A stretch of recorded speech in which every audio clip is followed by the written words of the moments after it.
Hello guys, আসসালামু আলাইকুম। আশা করি সবাই ভালো আছেন। আজকে আবারও আপনাদের মাঝে নতুন একটি রেসিপি নিয়ে হাজির হয়েছি। আজকে আপনাদের বানিয়ে দেখাবো খুবই সুস্বাদু বুট বিরিয়ানি। চলুন শুরু করা যাক। আমি একটি বাটিতে 2 কাপ পরিমাণ ছোলা বুট নিয়ে নিয়েছি। এখন আমি ভালোভাবে ধুয়ে নেব। ধুয়ে পরিমাণ মতো পানি দিয়ে দিব। পানি দিয়ে 2 থেকে 3 ঘন্টার জন্য আমি ভিজিয়ে রাখবো।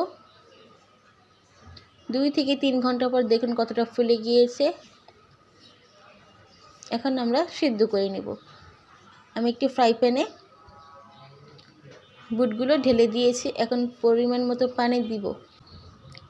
পরিমাণ মতো পানি দেওয়া শেষ। এখন আমি ঢেকে দিব।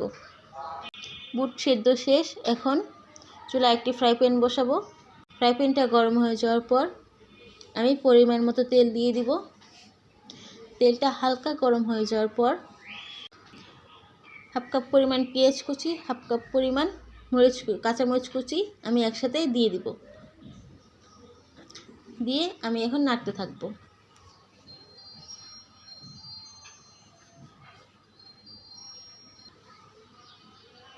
পেঁয়াজটা ভাজা ভাজা হয়ে গেলে এখন 1 চা চামচ আদা রসুন বাটা দিয়ে দেব।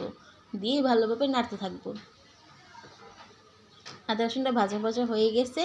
এখন কিছুটা পানি দিয়ে দিব।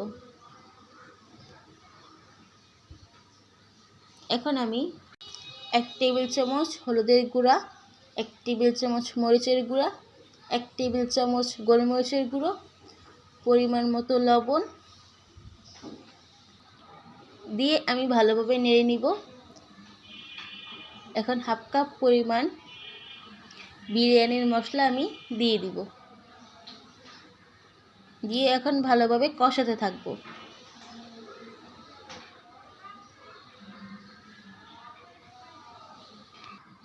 এখন আমি 10 থেকে 12টা ছোট আলু সিদ্ধ করা দিয়ে দিব। দিয়ে ভালোভাবে কষাতে থাকব। ভালোভাবে কষানো শেষ। এখন আমি ওই বুটগুলো দিয়ে দিব।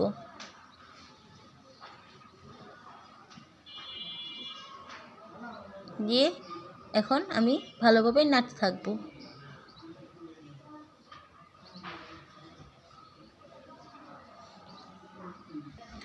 ভালোভাবে কষানোর জন্য এখন আমি ঢেকে দেব কিছুক্ষণের জন্য। কিছুক্ষণ পর ঢাকনাটা উঠিয়ে আমি আবারও নাড়তে থাকব।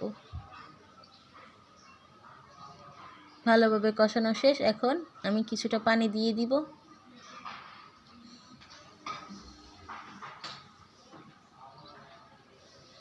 পানিটা দিয়ে ভালোভাবে নেড়ে এখন আমি ঢেকে দিব।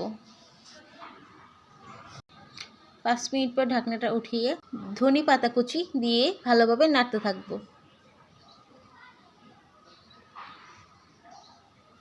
আমাদের বুট বিরিয়ানি রেডি। চলুন পরিবেশন করি।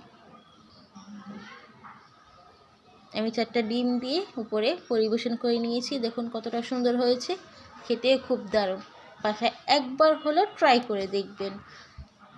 আর আমার ভিডিওটি যদি ভালো লেগে থাকে লাইক, কমেন্ট, শেয়ার ও সাবস্ক্রাইব করে দিবেন। পাশে থাকা বেল আইকন প্রেস করে দিবেন। সবাই ভালো থাকেন। আল্লাহ হাফেজ।